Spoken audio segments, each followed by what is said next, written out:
आखिर एक प्रेस्टिजियस और हाई पेइंग सैलरी वाली गवर्नमेंट जॉब कौन नहीं करना चाहेगा। अगर आप भी करना चाहते हैं तो इस साल 2024 में एसएससी सीजीएल आपके लिए एक ऐसा ही मौका लाया है। लगभग 17,727 पोस्ट आउट की हैं, जो सभी पोस्ट बहुत ही प्रेस्टिजियस है और हाई पेइंग सैलरी वाली पोस्ट्स हैं। और अगर आप भी एसएससी सीजीएल की तैयारी करना चाहते हैं या आप एसएससी सीजीएल के लिए प्रिपेयर कर रहे हैं तो आज की ये वीडियो आपके लिए ही है। आज हम आपके साथ सॉल्व करेंगे paper number 6 of GK, GS और स्टैटिक जीके सीरीज का। बेसिकली हम आपके साथ लगभग 50 क्वेश्चन पेपर सॉल्व करेंगे एसएससी सीजीएल के लिए, ताकि आपकी जो प्रिपरेशन है वो बहुत ही अच्छे से हो जाए। अगर आपने अभी तक हमारे इस चैनल को सब्सक्राइब नहीं किया है तो आप इस चैनल को जरूर सब्सक्राइब कर लीजिए, बेल आइकन को हिट करना ना भूलें, ताकि जो भी नोटिफिकेशन है वो आपको सबसे पहले आ जाए। तो चलिए शुरू करते हैं आज की इस वीडियो को। तो हमारा फर्स्ट क्वेश्चन है, What is the difference in the number of years between the summer and winter Olympic events? ठीक है, समर और विंटर ओलंपिक इवेंट्स के बीच में कितनी साल का डिफरेंस होता है, ये आपको एग्जाम में पूछा गया था। और ऑप्शंस दिए हैं 1 ईयर, 2 ईयर, 4 ईयर, 3 ईयर। तो बेसिकली जो डिफरेंस रहता है वो होता है 2 ईयर का। ठीक है, तो यहाँ पर जो करेक्ट आंसर है वो है ऑप्शन 2। जैसे अगर मैं बात करूं समर की, तो जो समर ओलंपिक्स होते हैं वो आपके रहते हैं जैसे लीप ईयर्स हैं उनमें। ठीक है, जैसे 2016 में हुआ था, फिर 2020 में हुआ था, ठीक है, 2024 में। ये जो है वो समर ओलंपिक्स हैं। अगर विंटर ओलंपिक्स की बात करूं तो 2 इयर्स आफ्टर समर ओलंपिक्स जो है वो आपके विंटर ओलंपिक्स होते हैं। जैसे मतलब 2 ईयर आफ्टर लीप ईयर भी मान सकते हैं हम इसे। जैसे 2016 में हुआ तो जो विंटर ओलंपिक होगा वो 2018 में होगा। ठीक है, और उस तरह से जो विंटर ओलंपिक 2020 में अगर समर हुआ तो 2022 में जो है वो आपका विंटर ओलंपिक होगा। तो इस तरह से जो है वो समर और विंटर ओलंपिक में बेसिकली 2 इयर्स का गैप रहता है, ये आपको याद रखना है। तो चलिए अब नेक्स्ट क्वेश्चन देखते हैं। नेक्स्ट क्वेश्चन में आपको पूछा गया है, battle of Plassey was fought between English company and Nawab of Bengal in which year. ठीक है, तो ये जो आपके पास फाइट हुई थी प्लासी की, वो हुई थी ईस्ट इंडिया कंपनी और जो नवाब थे बंगाल के उनके बीच में। तो ये हुई थी 1757 को। ठीक है, आपको याद रखना है। और ये इसमें जो नेतृत्व कर रहे थे ईस्ट इंडिया कंपनी का वो थे रॉबर्ट क्लिफ, और उनके नेतृत्व में ही ये जो लड़ाई थी वो ईस्ट इंडिया कंपनी ने जीती थी। ठीक है, ऑप्शन आपका 2 करेक्ट है। नेक्स्ट क्वेश्चन की तरफ बढ़ेंगे। नेक्स्ट क्वेश्चन में आपको पूछा गया था, which of the following countries hosted the 2022 Asian wrestling championships where Ravi Dahiya become the first Indian freestyle wrestler to win a hat trick of gold medal. ठीक है, तो यहाँ पर आपको 4 ऑप्शन दिए हैं और इसमें से जो करेक्ट ऑप्शन है वो है आपका 3, उलान बातार मंगोलिया। ठीक है, ये इसका करेक्ट आंसर है। नेक्स्ट क्वेश्चन की तरफ देखेंगे। यहाँ पर पूछा गया था, इन अप्रैल 2022 SVAN निधि से Samriddhi program was launched in additional 126 cities.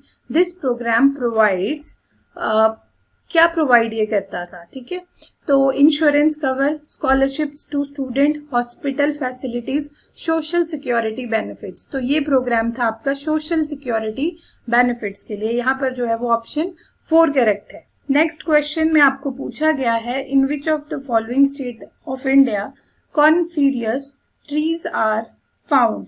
तो इसका करेक्ट आंसर है उत्तराखंड, और उत्तराखंड के साथ साथ ये अरुणाचल प्रदेश और सिक्किम में भी ये ट्रीज पाई जाती हैं।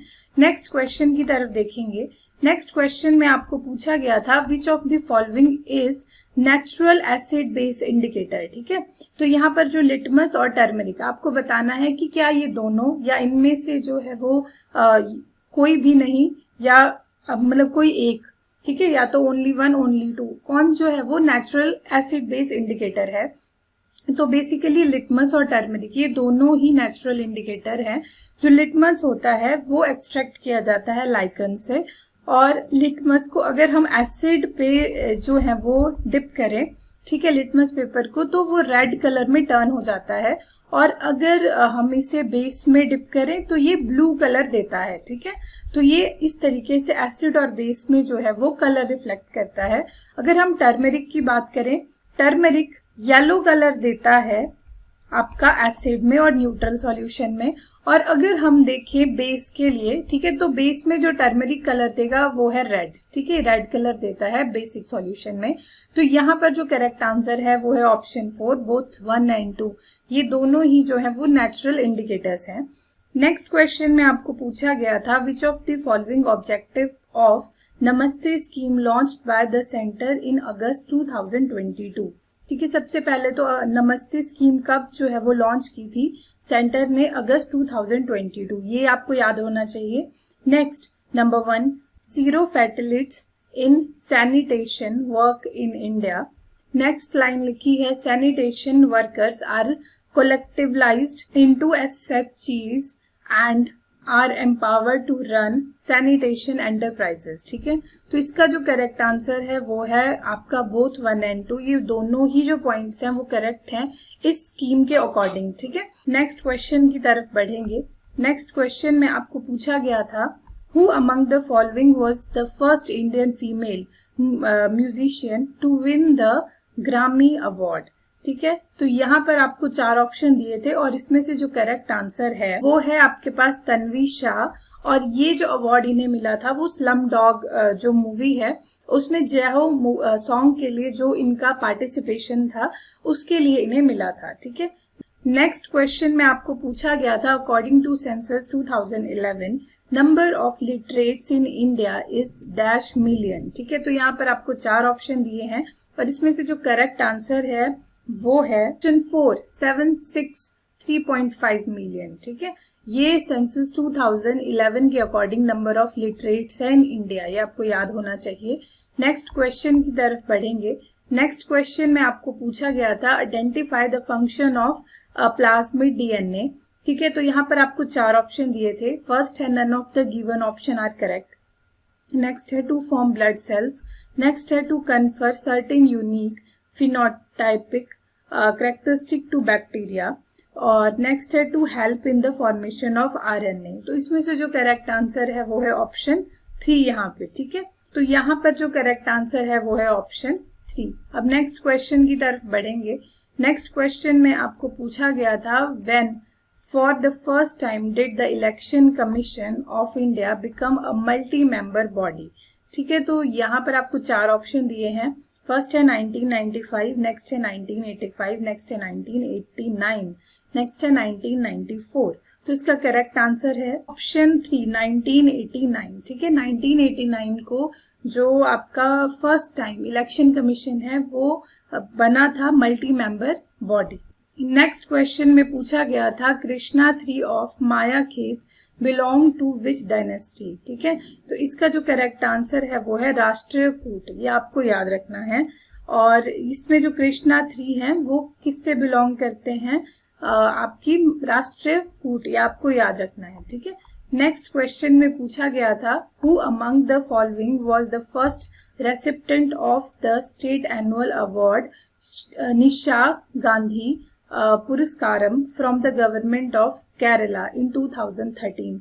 तो इसका करेक्ट आंसर है मृणालिनी साराभाई। ठीक है, ऑप्शन आपका 4 है करेक्ट, और ये इन्हें मिला था इनकी एक्सेलेंस इन क्लासिकल डांस। ठीक है, नेक्स्ट क्वेश्चन में आपको पूछा गया था, which of the following dance form did not originate in south India. ठीक है, तो यहाँ पर 4 ऑप्शन है, कथकली, कुचिपुड़ी, सत्रिया, भरतनाट्यम। तो इसका करेक्ट आंसर है सत्रिया, क्योंकि जो सत्रिया है वो असम से बिलोंग करता है। ठीक है, तो यहाँ पर जो not originate in south India तो वो है सत्रिया डांस। अब नेक्स्ट क्वेश्चन देखेंगे। नेक्स्ट क्वेश्चन में आपको पूछा गया था, who among the following won a Padma Vibhushan award in year 1971।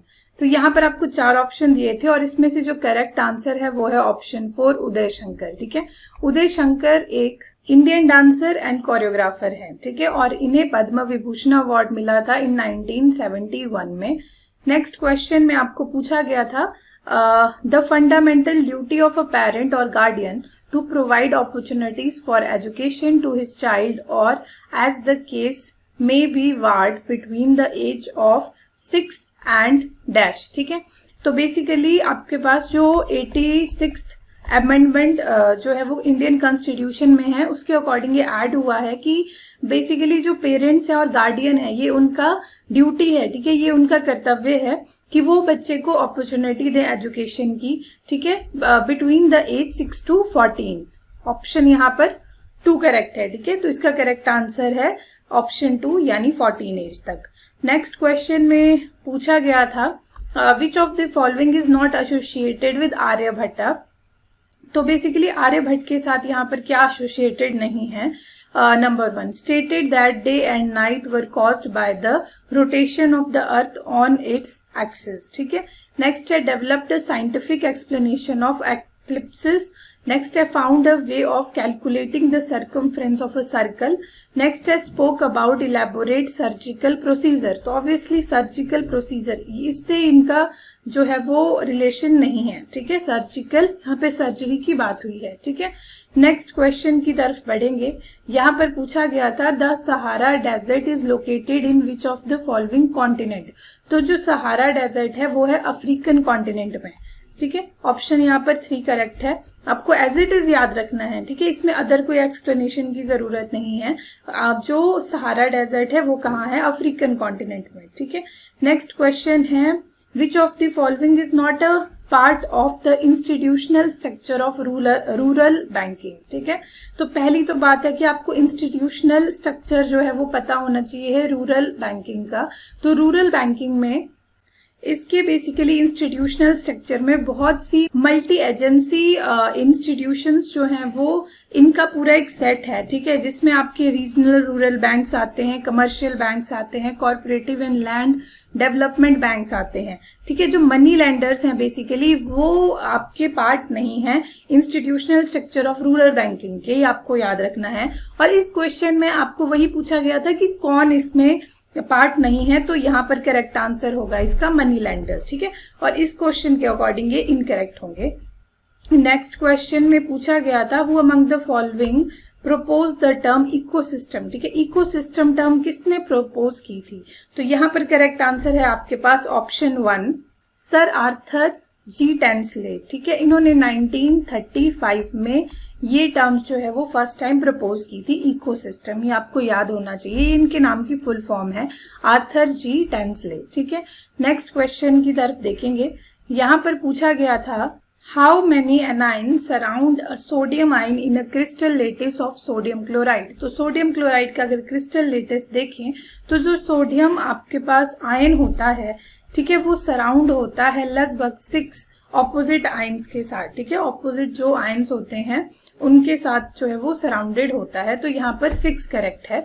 Next question में पूछा गया था the balance of payment account of an economy is related to the dash sector. कौन से सेक्टर से रिलेटेड है, एक्सटर्नल सेक्टर से रिलेटेड है, बीओपी. ठीक है, BOP balance of payment account जो है वो रिलेटेड है एक्सटर्नल सेक्टर से, आपको याद रखना है. नेक्स्ट क्वेश्चन में पूछा गया था identify the step that is not a part of decomposition. ठीक है, आपको पहले तो इस क्वेश्चन को अटेम्प्ट करने से पहले पता होना चाहिए कि डिकम्पोजिशन के पार्ट कौन कौन से होते हैं. तो डिकम्पोजिशन के बेसिकली आपके पास पार्ट रहते हैं फ्रेगमेंटेशन, लीचिंग, ह्यूमिनिफिकेशन, कैटाबॉलिज्म और मिनरलाइजेशन. ठीक है, तो यहाँ पर जो सोइल इरोजन है वो पार्ट नहीं है डिकम्पोजिशन का. ठीक है, जो मैंने आपको बताया वो इसके स्टेप्स होते हैं, वो इसके पार्ट होते हैं. नेक्स्ट क्वेश्चन में पूछा गया था who among the following has launched the US startup Setu program. यहाँ पर आपको 4 ऑप्शन दिए थे. फर्स्ट है आपके पास अमित शाह, नेक्स्ट है योगी आदित्यनाथ, नेक्स्ट है नितिन गडकरी, नेक्स्ट है पीयूष गोयल. तो इसका करेक्ट आंसर है यूनियन मिनिस्टर पीयूष गोयल. ठीक है, ये इसका करेक्ट आंसर है. और सेतु की अगर हम फुल फॉर्म देखें तो इसकी फुल फॉर्म होती है supporting entrepreneurs in transformation and upskilling. ठीक है, ये इसकी फुल फॉर्म होती है. अब next question, last but not the least, Naga Bhatt was the king of which of the following dynasty. तो इसका करेक्ट आंसर है प्रतिहार डायनेस्टी यानी प्रतिहार राजवंश, ठीक है, ये इसके राजा थे। तो इसके साथ ही साथ आज इस क्वेश्चन पेपर के क्वेश्चंस हमारे खत्म होते हैं। अब मिलेंगे नेक्स्ट वीडियो में नेक्स्ट क्वेश्चंस के साथ, तब तक के लिए थैंक यू।